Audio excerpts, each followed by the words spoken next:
નમસ્કાર દર્શક મિત્રો, હું છું હેલી સોની અને આપ જોઈ રહ્યા છો the press of India news. રાજકોટમાં અલગ અલગ જગ્યાએ ઘણી બધી ગણેશજીની સ્થાપના કરવામાં આવી છે, ત્યારે આપણે પહોંચી ચૂક્યા છીએ રાજકોટના સંત કબીર રોડ નજીક આવેલા ચંપકનગર કા રાજા શકો છો ચંપકનગર કા રાજા ગણેશજીની। હું સહયોગીને કહીશ કે થોડું નજીકથી દર્શન કરાવે।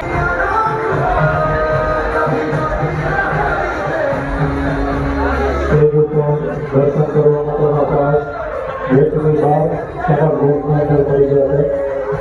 અહીં ખૂબ જ લાંબી લાઈન લાગી છે ભક્તોની દાદાના દર્શન કરવા માટે, અને અહીં દિવ્યાંગો અને વૃદ્ધો માટે પણ અલગથી બંદોબસ્ત કરવામાં આવ્યો છે। આપનું ખૂબ ખૂબ સ્વાગત છે। આપનું નામ જણાવશો? મુકેશ રાદડિયા। આપ કેટલા વર્ષથી અહીં ગણેશજીની સ્થાપના કરો છો? આ અમારે 16મું વર્ષ છે ગણેશ ઉત્સવનું।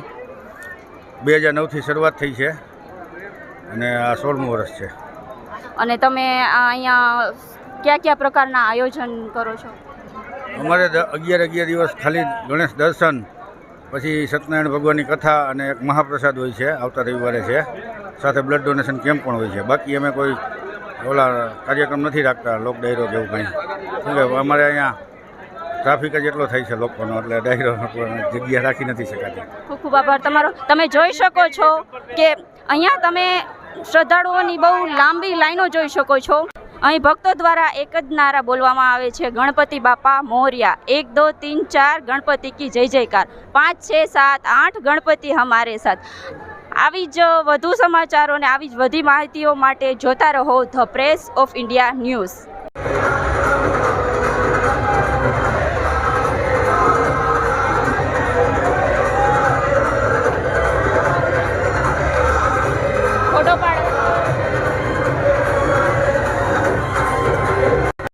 પાસ ગેટની પાસે કાઉન્ટર પર રાખેલ છે। સ્ટેજ પર દર્શન કરવા માટે કોઈને જવું કોઈ પાસ લઈ લે।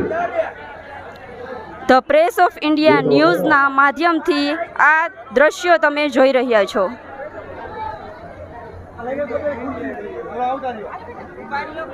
સંપૂર્ણ ભારતમાં આ તહેવાર પવિત્ર તહેવારમાંથી એક છે। ગણેશ ઉત્સવ પર ભગવાન ગણેશજી તેમના ભક્તોને કૃપા આપવા માટે પૃથ્વી પર આવે છે, અને લોકો પરંપરા અનુસાર આ તહેવાર 11 દિવસો સુધી ખૂબ જ ઉત્સાહ અને ધાર્મિકતા સાથે ધામધૂમથી ઉજવવામાં આવે છે।